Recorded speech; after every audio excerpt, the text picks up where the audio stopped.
and welcome to another episode of the show. I have Cleopatra Couladis with me. I am so honored and blessed that I met this woman. I met you a couple of years ago and we connected, and I'm so honored to have you on my show today for a couple of reasons. One, because if I don't share your story, others will not be able to have an impact. My job is to showcase you so you can help others with their genius zone. Now, Cleopatra, congratulations. You're a best-selling author.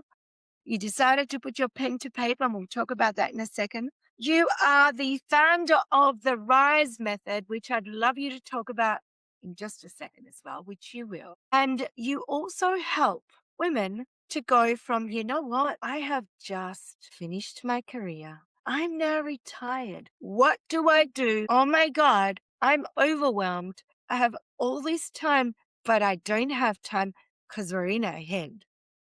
And you help empty nesters be amazing and grow their businesses. And you're also a health and wellness advocate, which I love that you're all about skin, because let me tell you, you look amazing. So, Cleopatra, what possessed you and what inspired you to write your story? Because it is a touching story, and I'll quote you in a second. Great question. And first of all, thank you for having me here. My pleasure. Well, I've always wanted to write a book. And so there was an inspiration that came to me while I was working on my chapter for the book. And I had the great opportunity to be a part of it. I was also building my business and as a life and transformational coach. And I thought the stars aligned, the opportunity came, but it's always been something that I've always wanted to do. And part of it had to do with, there was a time in my life, a personal experience that was a very painful experience for me. And it had to do with motherhood and the empty nest. And I thought, wow, people need to hear my story. Mothers, midlife women need to hear my story and how I got through that midlife time in my life. And many women at that time feel very stuck.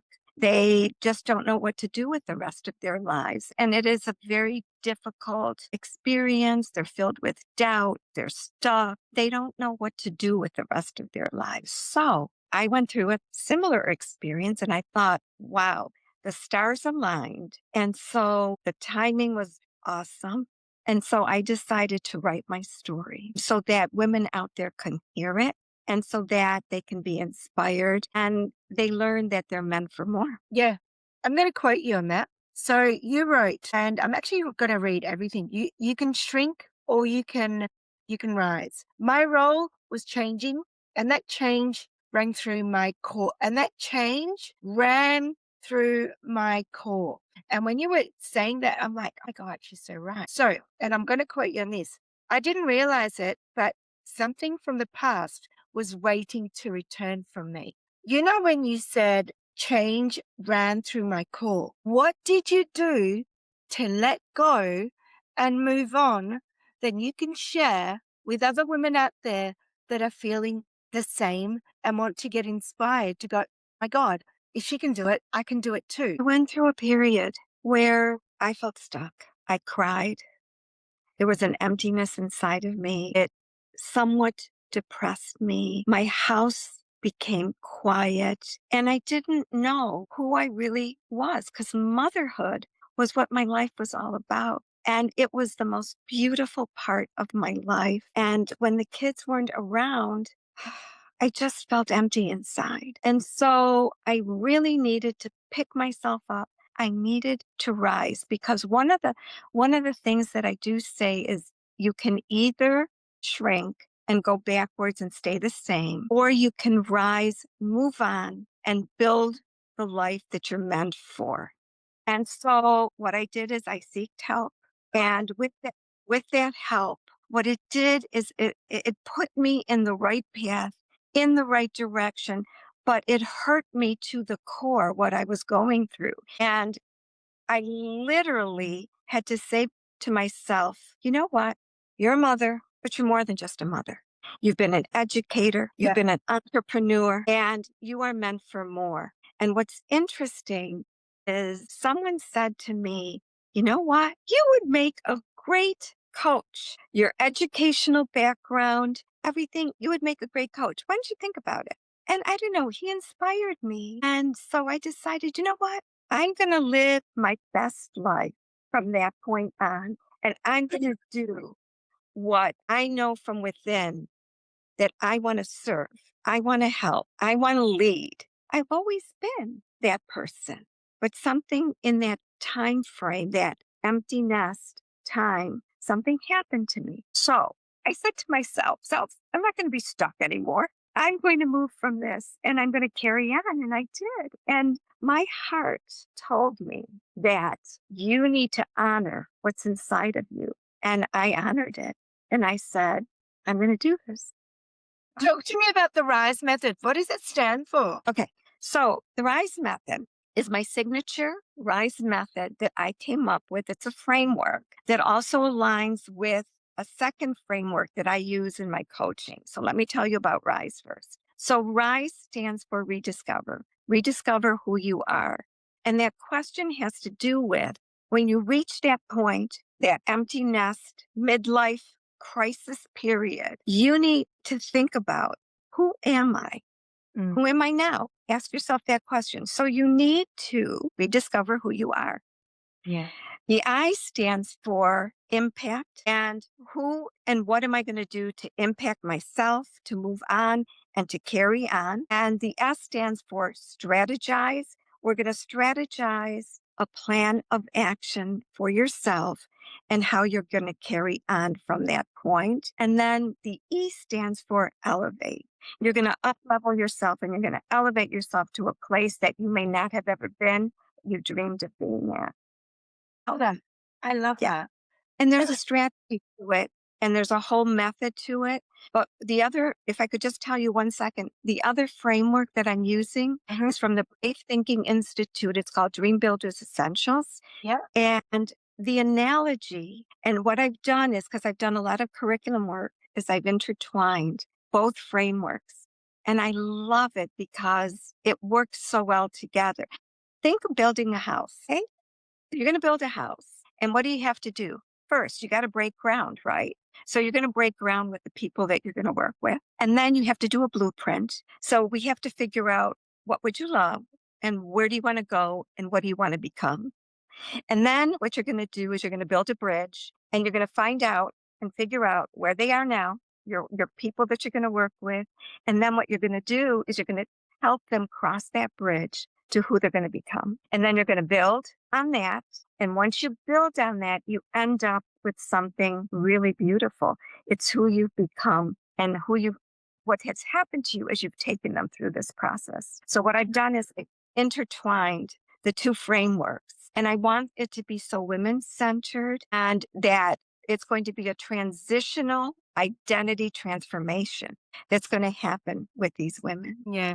I think you just touched on a key point, the identity shift, because I'm just going to touch on the fact that you help empty nesters, and there is that identity shift because you are a product of the product. You loved your life, but you lost yourself in the mix because your chapter talks about the quiet, and a lot of women and men don't talk about that. They just say everything's wonderful, and then they go off in depression. And I'm so glad that you actually acknowledged the fact that you were feeling that way, because I know other people feel that way when your children grow up and they've gone to uni, they've gotten married, they've left, and all of a sudden you're like, okay, who was I before I was a parent? I forgot. So I love Absolutely. that you do the transformational foundational work to build the bridge to get where you want to be and find yourself back to who you were. Exactly what you said, waiting to return to me, because that's what you said. And I'm like, I love that. I love that analogy. I don't think It's I'm all, ever going to be an empty nester for the rest of my life. there's something also very inspirational. And so in terms of how you work with these wonderful women is you have to inspire them. There's something inspirational And they also need a model, somebody who's been through what they're going through. And so you have the systems in place, the experience, the wisdom, and you're able to nurture, love, and support them through it. And it's very heart driven. I'm all about heart and having the kind of compassion that will help these women to get through that experience, because for some, it's easier to get through, for others, a little more difficult. What would you say you're the most proud of? I know you're proud of your children, without a doubt. We know that. I'm mm, so motherhood. Okay, you told me it's out, so I can't speak to that. And you can speak to motherhood, that's fine. Whatever's in your heart and your core. Motherhood has been my greatest accomplishment in life. And I love the journey that I've had with my children to see them be incredible men in this stage of their life. But I'm also proud of some other things and some of my achievements in life. I'm proud that I was an educator. I'm proud of the fact that what I did for children for 30 years, to love them through all their stages, that to me is so heart driven also.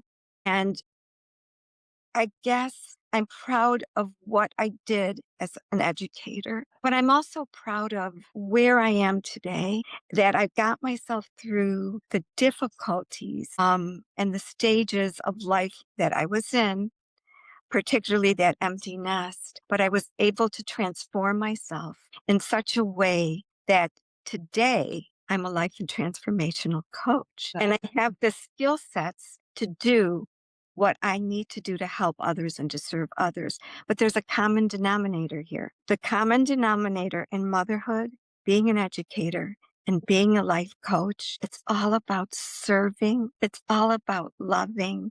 It's all about nurturing, and it's all about leading. And that common denominator I love. It's within me, and I don't think it'll ever leave me. Because they are all intertwined. So one led to the other, led to the other. Because if you had not done the one, you would not, I don't believe you'd be here where you are today. So on that note, I'm not going to ask you, I've asked you this question before, but I'm going to change it a bit. Because time, experience in the last 2 years since we've connected, things can change. So I ask you this question. If you were to look in the mirror of a woman 5 years ago, what would you say to her right now? I would say trust your intuition, trust your gut, because your gut is usually right. I would say to her, sometimes we're not ready to do something we aspire to do. And I have 3 words for you, my dear. The 3 words are do it now, and say it 3 times. Do it now, do it now, do it now. Love that. You're never going to be ready, because we always use the excuse, "Oh, I'm not ready yet," or, "Oh, I don't know." But when even you're not ready, if you take that first step, it puts you in the right direction. And that first step, you start to build confidence. And with that confidence comes clarity, and you realize there's no sense in waiting. Yeah. Just do it. Well, thank you so much. I so appreciate you. Your wisdom is wonderful. I Yes, appreciate it is. you. Thank you so much. We'll speak to you next time. Bye. Thank you very much. Bye now. You're welcome.